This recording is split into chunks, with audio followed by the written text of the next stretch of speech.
to Living with Purpose, a new episode with the incredible, indomitable, amazing Beth Kanter. If you are in the nonprofit community and the technology space of nonprofits, you must and should know Beth Kanter. She is one of the most amazing humans I've come across, incredibly committed to the nonprofit sector, and the author of 2 books, Happy, Healthy Nonprofit and The Smart Nonprofit.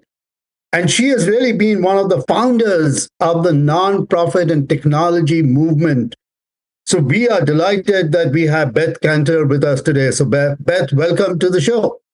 Well, so great to be here. And thank you so much for that lovely introduction. Yeah, I'm a great admirer of what you do. I'm just absolutely amazed. But more importantly, I love the fact that you actually are a collector of pen and ink. And by the way, somebody just gave me a whole set of ink. So remind me when you are up to give it to you. Okay. And add to my collection. Yes. And add to your collection. So with that, let's get started. And, Beth will probably share a little bit about her fascination with real pens and ink. She just come back from Japan on a tour where she lines up for hours on end to get these amazing pieces of writing instruments and drawing instruments. So with that, Beth, share a little bit about your journey. How did you become who you are today? What is Beth's story? How did you grow up and how did you land up where you are? Well, I grew up in New Jersey, a town called Atlantic City. So I literally grew up in the ocean, and my father was an obstetrician, but he was also a surfer. and I think what he modeled for me, everybody loved him because of his empathy and being there for people. And he would see patients who could not pay. He would wake up in the middle of the night to, help a neighbor who had a problem, so he was like everybody's doctor, and he was very much beloved. So I think sort of in the growing up phase, I just learned about like giving back and being generous and being kind from my dad. And the other thing he gave me was the love of pens. And I remember his favorite thing to do to like recharge was to go to the office supply store, and he would take me. And he would allow me to buy a pen or some crayons or something. And to this day, every time I go into a place where there's stationery or pens, I feel this whole sense of calm and joy. And I think that's why I like pens so much.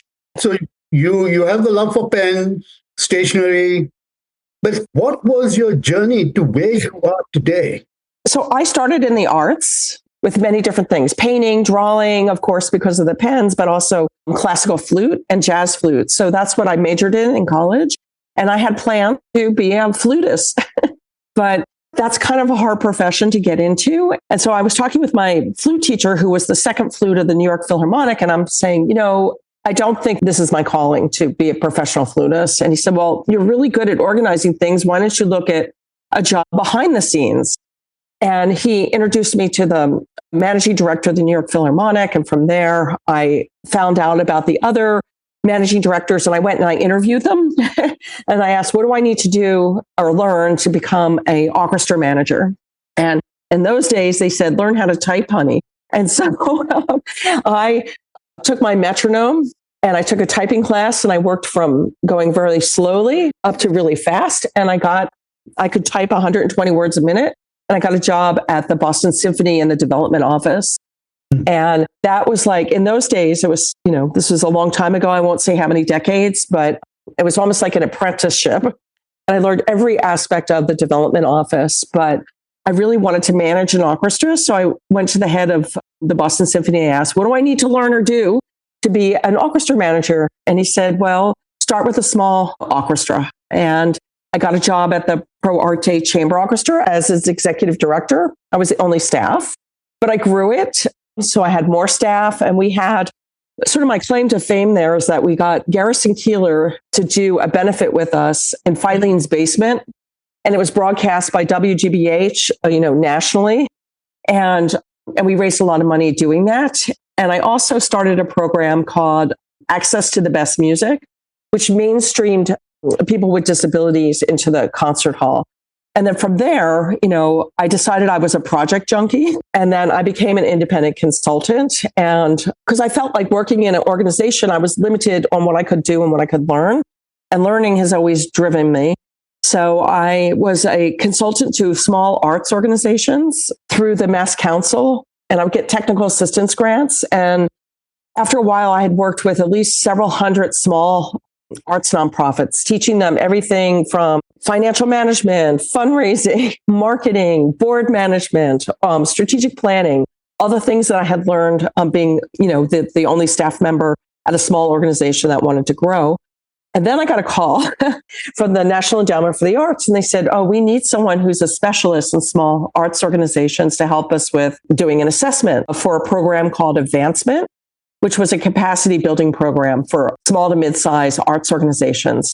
So at this point, I got to travel the whole country. I think I got to almost every state doing assessments, writing reports. And then I also was a consultant with this program.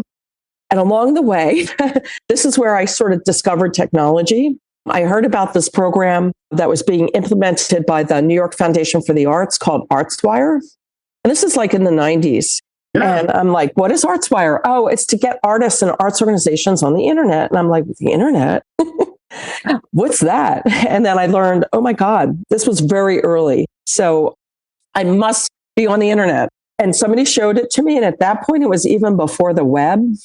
It was just like Telnet and Unix. And I just thought it was so amazing that you could connect with strangers, literally in another country, but you had shared interest and there was community there. So I applied for that job and I told them I didn't know a modem from a microwave, but that I was really good at teaching and learning and I could help people learn this thing. So I got the job and I got to learn next to techies who were experts in internet, right? And I got to translate that and help scores of artists and arts organizations get, online for the first time. In the days where we were figuring out modem switches. Remember those days? Yes. And ArtsWire, we launched some strategic technology planning efforts, and I became a circuit writer, which was the very early days of the nonprofit tech movement. And I was able to connect with other people like me who were working with other types of nonprofits, including some of the founders of N10 and some of your colleagues. And then I kind of broadened my lens a bit to just nonprofit tech, but always as a trainer and capacity builder and non-techie. And I, as a consultant, just have been able to just follow my interest of what is the intersection of emerging tech and nonprofit mission? And how can I train nonprofits to get the skills? How can I talk to leaders about adoption? The people side of technology adoption. So from there, of course, I fell into social media and blogging, and I started the first nonprofit blog. As you know, this was before many embraced it. And at the time, I was the first person to do fundraising on Twitter. I no longer have my Twitter account, but and I sort of I thought you were on a mission there. Yeah, that I had to let that go. And I did online fundraising for Cambodia, and I won the Case Foundation's Citizen Philanthropy. And I was able to raise money and win the prize of, I think it was $50,000 for a nonprofit called the Sharing Foundation, which managed the orphanage and different projects in a village where my children came from. So it was very personal for me. It raised a lot of money. And then this opened up all these connections to young bloggers in Cambodia and different NGOs. So I spent a lot of time actually going over there, teaching, learning from them. And from there, where I ended up at the Packard Foundation, where I wrote my first book, The Network Nonprofit, with Allison Fine. And for the last 20 years or so, have been doing independent projects that are around the intersection of emerging tech and nonprofit social change work, with a brief detour into exploring workplace well-being and well-being when I went through a little bit of a burnout myself and noticing others encountering this problem way before the pandemic and before people were talking about it. And that's where I wrote my third book. And that, bringing it to like the theme of purpose, I think, you had your energy and the things you're passionate about, but it's not a renewable resource unless you find time for rest and stepping away, right? So you can renew your purpose. So this is for our listeners, especially the young listeners, be curious. Here is a journey from somebody that was aspiring to be a flutist, who is now one of the most influential voice in the nonprofit sector, and how you can actually build that career journey because you are applying certain aspects of your discipline that you have learned over a period of time, and then taking on things, just getting things done. And one of the things I admire about Beth is that she's in so many different places, just motivating people to show up and to show up in a way that they can contribute. So, Beth, just my great appreciation of how your journey has unfolded and what that has meant to the nonprofit sector. So let's talk just a little bit before we shift to purpose about your current work around the impact of technology, artificial intelligence, the smart nonprofit. So share just a little bit about where you see this going and how this is going to impact all of us that are doing work in the social impact space. One of the reasons Allison and I wrote the book, and we had been researching and writing articles together for at least 8 years, 9 years before we wrote the book. And at that point, people were like, artificial intelligence, yawn, right? Oh, that's something in the future. And I think in 2022, when ChatGPT launched and it started to get the hype cycle and people started paying attention, finally people were listening, right? But the thing that Allison and I were anticipating is this need for us to really stay human-centered and put humans always in the loop and humans always at the center, and preserving our humanness as we embrace and adopt these technologies. And the thing that I'm promoting now that I'm really passionate about is not so much the technology, but the benefit that it gives us, which is the dividend of time. So it can free up time for us to then use that time to reinvent the next chapter of nonprofit work so that we're more impactful, so that we're happier, that we're like kind of removing some of the grunt work so we can shift and really focus on improving our work and improving our outcomes, not just do more work faster. And that's what I'm on a mission to do. And that requires not only knowing about the technology, being reflective, knowledgeable, but also focusing on responsible use, not just the technique, not just the tool, but how do we use these ethically and align it with our values? So that's where I'd like to see it go. Yeah. So there's a lot to unpack here, right? So one, clearly the focus of AI and generative AI, and I've had just so many different people from the tech sector coming into my class, my business school class, talking about the impact of AI, and it's all the conversation is about productivity and productivity gain and productivity increase. And to me, it seems that what you are actually saying is, which is what I've been talking about, is let's not focus on the efficiency of what this technology can do. Let's focus on the effectiveness of what this technology can help us with, where humans are going to become much more effective in looking at the new things that will come because technology is going to be able to help us free up time. And in a way that we can actually apply our minds to something that is going to be far more effective. So I love this notion of moving from efficiency to effectiveness, and that a smart nonprofit is actually going to focus not on being efficient, but it is actually going to focus on being effective. Two things that I want to kind of say to that. That the first is I work with the Resilience Initiative, which is a consortium of foundations that have pooled their capacity building funds. So I'm doing a lot of coaching and advising, and generative AI is one of them. So I'm working with a lot of different leaders or their staff. And a lot of people come to it, I'm going to save all this time, right? The efficiency is very seductive, right? Yes. But when we get into it, and we actually go through and think about workflows and where are the points of pain and what are some things that you can delegate to the AI? What are some things that you as a human need to retain? And when they come back, they say, well, I came into this thinking about saving time and I have saved time, but the real benefit has been the improvement of my work. Yes.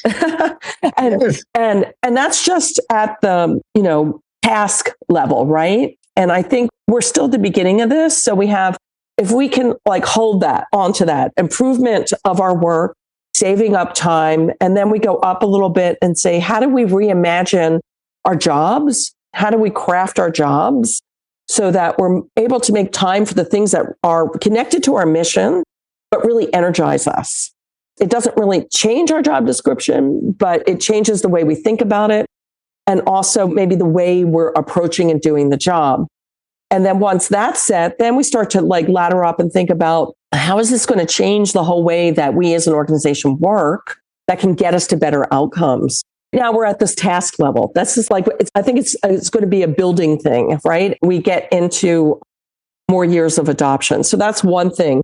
The other thing I always say at the beginning is, when I talk with a lot of leaders, there's a lot of fear and concern and skepticism about this technology, rightly so, but it's holding people back from engaging or getting started. And on the other end, we have people who are really excited about it and want to go full all in, but bypass the ethical pieces, or, oh, that's the lawyerly stuff, yada, yada, yada, right? That's the boring stuff. And I said, no, it's not. So what I'm encouraging is slow AI, kind of like the slow food movement. Yes. Are you familiar with that? Right? Yes. And the slow money movement. Yes. I don't know about the slow money movement, but I'm sure it's similar. But slow food, reaction to fast food. But this is like, know where your food comes from, sit down and have the meal, enjoy the food. I think it's like, we need to enjoy the process of adopting this and go slowly. And slowly doesn't mean don't adopt. Yeah. So just, the slow money movement is also this reaction to the nonprofit sector that is constantly just, the grantees are being the foundations are not giving you patient capital. And the slow money movement is really trying to kind of get people to say, hey, give patient capital so people can actually invest in the building of capacity rather than just looking at projects and project related outcomes. So yes, the slow food movement, the slow money movement. I love the slow AI movement. I love it. With a snail. With a snail. There you go. Yeah. Well, I actually was thinking, when I was thinking about this, and I was messing around with generative AI, and I asked it, and it's a great tool to brainstorm with. I said, give me 20 different metaphors for the concept of slow AI. Yeah. And it gave me 20 different metaphors, because I was thinking of a turtle. Yeah. Like, it got stuck. And it gave me 20 different ideas, and a snail. I didn't think about that. Another way to use this technology to improve your work, tend to think of it as like a gumball machine. Here, put the quarter in, give me a draft of an email, give me a draft of this report. We need to really think about how we can brainstorm with it, to improve our thinking and to have it give us feedback to improve our work. There are other ways to approach it. I love these analogies of the gumball machine. I have to kind of use it in some other places. I'm going to steal it from you, Beth. Thank you very much. I think this has been so insightful, right? Again, for our listeners, especially those that are trying to learn to use AI, to think about it not from a productivity point of view, think of it really from a humanistic point of view, and betterment of society, and productivity is just one step in that journey.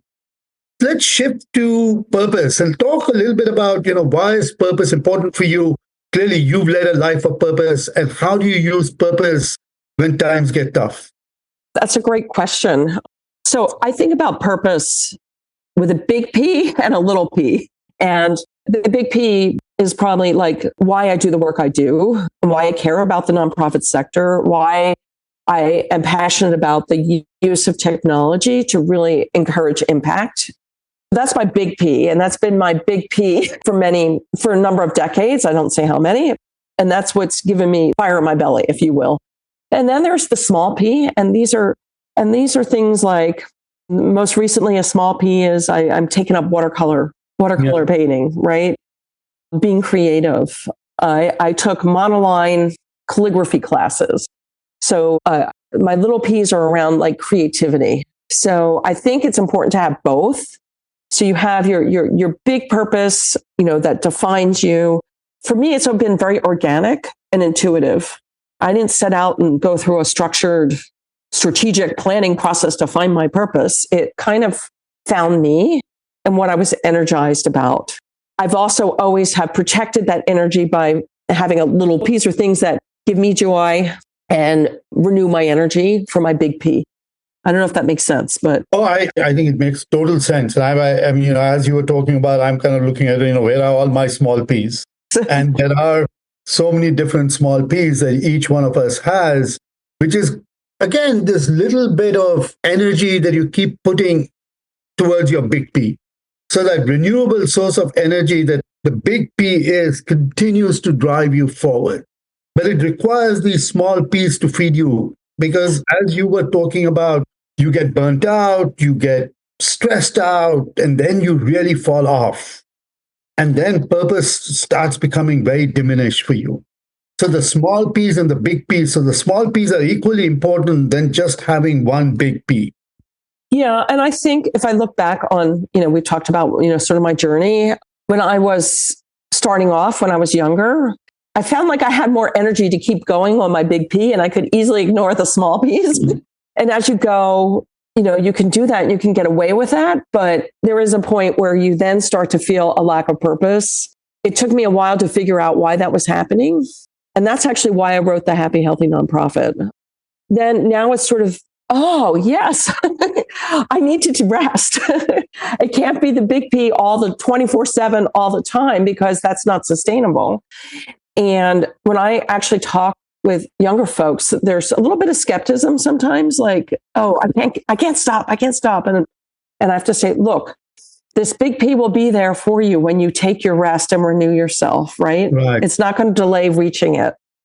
And that's so important. When I just look back, I wish I had followed my own advice now. Which is always true. Let's end on you sharing with us your one golden nugget, a piece of wisdom that you've collected on your journey that you would like to share with our audience. Okay, so I think it's along the lines of what we were just talking about. You have to renew yourself. Your purpose is not only about giving out passion and energy and doing for others. You also have to do for yourself, not to be selfish, but to help you renew that energy so you can keep on with your purpose and helping others. Yeah, that's such a great way to end. One of the things that Kailash Satyarthi, who's the Nobel Peace Prize winner, talked about in his episode is how do we get into that space of being compassionate? Where compassionate is this cycle that allows us to continuously also not just focus on somebody else and their issues and giving back, but also focus on your renewal and your ability to show up in the most effective way. And it's the symbiotic relationship between the self and the outside. Within the outside can be yourself, your family, your community, your faith, your work. But it all has to emanate from looking after yourself. Otherwise, none of these things are going to happen. So that's such a fantastic piece of advice, Beth. Thank you so very much for being on this podcast. Well, thank you for inviting me. Yeah, great. Thank you.